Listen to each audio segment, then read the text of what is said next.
Yes. Bana, mambo vipi hapo ulipo? Hapa safi kabisa. Basi leo tunaendelea katika sehemu ya 12 ya kazi yetu safi kabisa inayomzungumzia mwanadada anayekwenda kwa jina la Adaku. Tutaanza pale tulipoishia ili tuweze kuelewana kwa uzuri zaidi. Basi kwa mapenzi ya dhati kabisa ni kuombe mpenzi mtazamaji usiache kusubscribe, kulike na kukomenti ili tuweze kufika nchi ya ahadi tukiwa pamoja.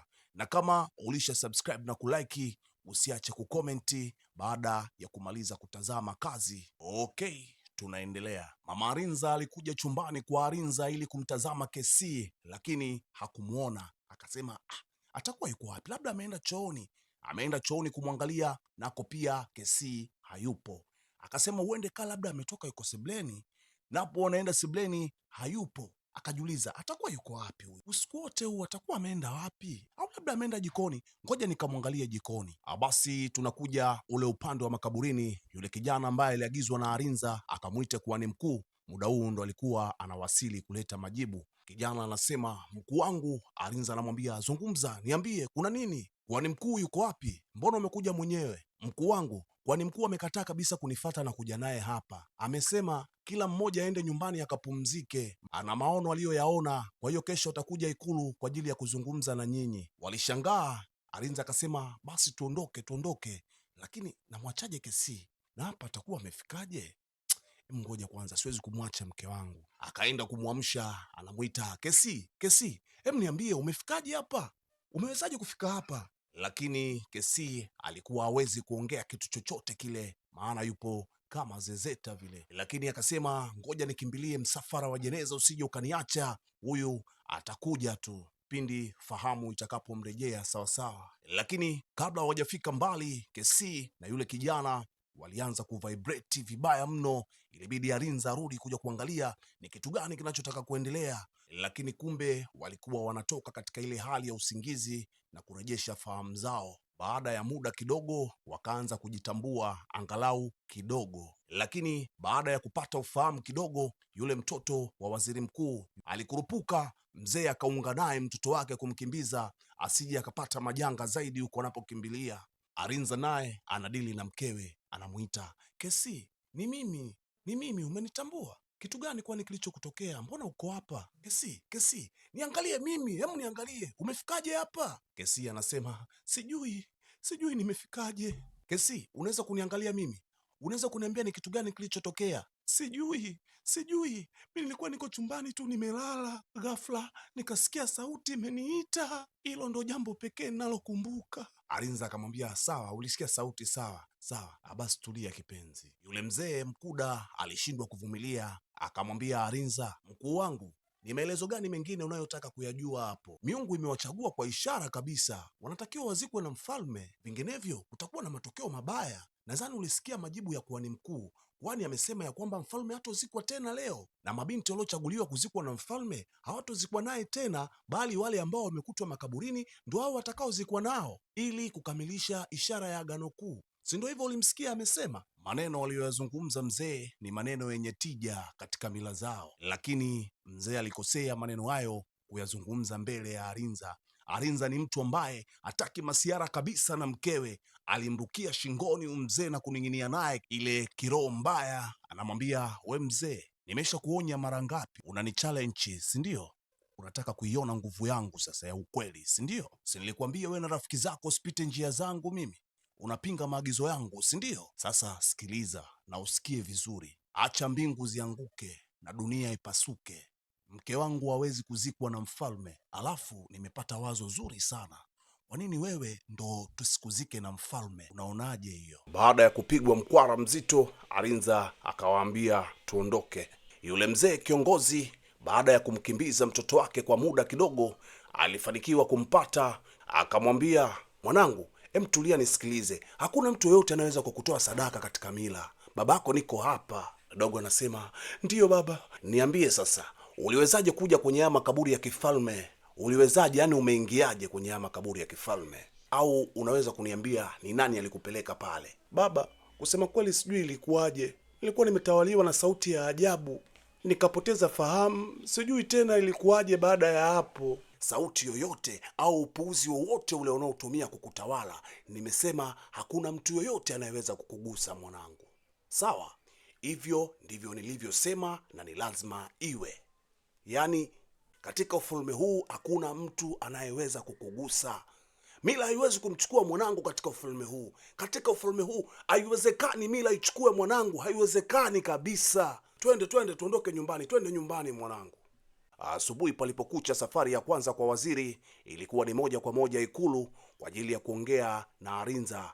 Anasema, mkuu wangu, huu ni mfano wa kawaida sana. Eti mzee kukaa na mbuzi alafu akaamua kumtoa mbuzi wake huku akiwa anaangalia. Kwangu mimi jambo hilo haliwezi kutokea abadan aslani, angali nipo hai. Bila unafiki, ibada hii ya kishenzi inahitaji kukomeshwa sasa. Hapa sasa ndo inapoingia ile maana inayosema ya kwamba mkuki mtamu kwa nguruwe, ila kwa binadamu mchungu. Imekuwa ngumu kwake, dingi linamtoka povu jingi sana. Hayupo tayari kumpoteza mtoto wake wa pekee. Anasema, miaka 2 iliyopita mila imemchukua mke wangu na sasa inataka mchukue mtoto wangu. Unafikiri itakuwa rahisi? Siwezi kukubaliana kabisa na kitu kama hicho kitokee. Eti mwanangu azikwe hai na mfalme. Muda ule ule wakiwa wako pale Ikulu wanaongea, Adaku anaingia. Arinza alipomwona alishtuka, akasema, walinzi, mzuieni huyo. Arinza anasema, Adaku, umefata nini hapa Ikulu? Mama si alikukataa akakufukuza wewe? Adaku akamwambia, aha,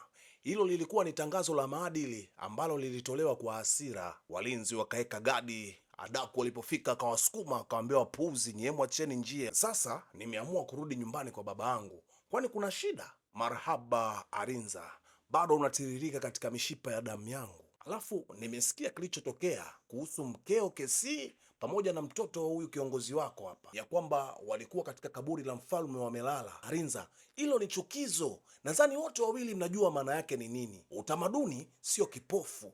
Umeona kwamba wao ndio wanaostahili kuzikwa na mfalme. Mpaka hivi leo tunavyoongea, utamaduni unasema yoyote yule au chochote kile kitakachokutwa makaburini siku ya mazishi ya mfalme kinapaswa kuzikwa na mfalme. Yule mzee kiongozi akasema, ni mila gani unayozungumzia? Unajua nini kuhusu mila wewe? Hiyo ibada ni ya kijinga, haipaswi kushikiliwa. Adaku akamwambia, mila yetu takatifu sasa ni ibada ya kijinga, si ndio? Yote hayo unayasema kwa sababu mwanao anahusika. Mzee, mila ni lazima ifatwe. Mwanao ni lazima aambatane na mfalme hadi kaburini. Mzee anasema, jambo hilo kutokea labda mimi nikiwa maiti, lakini kama nipo hai aliwezi kutokea jambo kama hilo hata siku moja. Wakiwa bado wapo katika malumbano, muda huo huo anaingia kuhani mkuu kwa ajili ya kuja kuongea na Arinza pamoja na waziri. Kuhani mkuu anatoa tamko na kusema, mkuu wangu, una siku 2 tu za kumwasilisha mkeo kwa ajili ya tambiko la kaburi. Vile pia kwako waziri,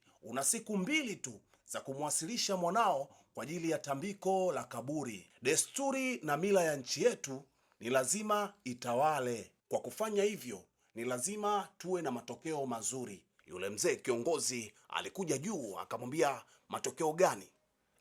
We niambie, matokeo gani ya unayoyasema wewe, wakati tunajua mwanzo wa hili jambo unalolizungumzia. Huu sasa ndo wakati mwafaka wa kuambia watu ukweli. Agano hili linaweza kuvunjika wakati wowote ule. Mimi na wewe tunajua huo ukweli. Adaku akasema, subiri kwanza, agano? Unazungumzia agano gani? Agano gani unalozungumzia hapa? Adaku akamfuata Arinza kiuchokozi na kumshika mabegani huku akiendelea kuongea. Anasema, Arinza, wewe unajua ni agano gani ambalo wameliweka wanataka kulitoa? Uniambie. Mi sijui. Masikio yangu yamezinduka sasa. Na wewe nadhani umetia akili. Umegundua wanachokifanya hawa wazee, si ndio? Mzee anasema, mkuu wangu, sihitaji litambiko liendelee. Hili tambiko tunalolizungumzia lilianza miaka ya nyuma huko, pale watu wetu walipovamiwa na wageni. Wageni hao walivamia na kuua mtu na familia yake. Matokeo yake watu wetu walikimbilia msituni. Huko msituni walienda kutafuta kimbilio, walienda kutafuta msaada. Baada ya kufanya hivyo, msitu ukakubali ombi lao. Msitu alikuja akawatetea,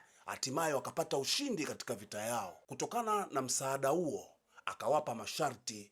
Akawaambia, mfalme atakapokufa ni lazima azikwe na vijakazi 2, na pia vile atakayekutwa makaburini wakati watu wanaenda kumzika mfalme, na yeye anatakiwa ajumlishwe kuzikwa pamoja na mfalme. Na ndipo watu wetu wakarudi. Tulikuwa na kila kitu, kila tulichokuwa tukikifanya kilikuwa kinafanikiwa. Na pia akawaacha na masharti, akawaambia baada ya miaka 50 agano hili litakuwa limevunjika. Haina haja tena ya kuendelea na agano kama hili, livunjwe, kwa maana mpaka sasa ni miaka 70 imepita, mkuu wangu. Je, we huoni kwamba huu ndo wakati wa kulivunja hilo agano? Sasa ni agano ovu, agano ambalo muda wake ulishapita. Hapana bwana, limetupelekesha vya kutosha. Tumeshaua watu wengi sana ambao hawana hatia. Siwezi kurudia tena kufanya ujinga kama huu hapa. Mtazamaji wangu, mpaka hapa 99% Adaku ameshinda vita, kwa sababu wale wazee wote ambao walikuwa wakimpinga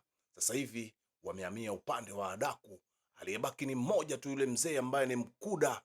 Arinza hajatia neno mpaka sasa hivi tunavyoongea. Mtazamaji wangu, ni kuombe nenda kwenye komenti pale utie neno. Unaonaje, Adaku ameshinda hii vita kama ninavyoona mimi, au bado ana kibarua kigumu? Basi mtazamaji wangu, huo ndo mwisho wa sehemu ya 12, lakini mwisho wa sehemu ya 12 ni mwanzo wa sehemu ya 13. Kwa mapenzi ya dhati mtazamaji wangu, ni kuombe usiache kusubscribe, na kama ulisha subscribe usiache kulike na kukomenti. Baada ya kumaliza kutazama, muda wote huo ulikuwa ukinisikiliza, wananita Alifa DJ aka wa kupoa aka kabisa Real Badman Killer. Mpaka muda mwingine niseme asante.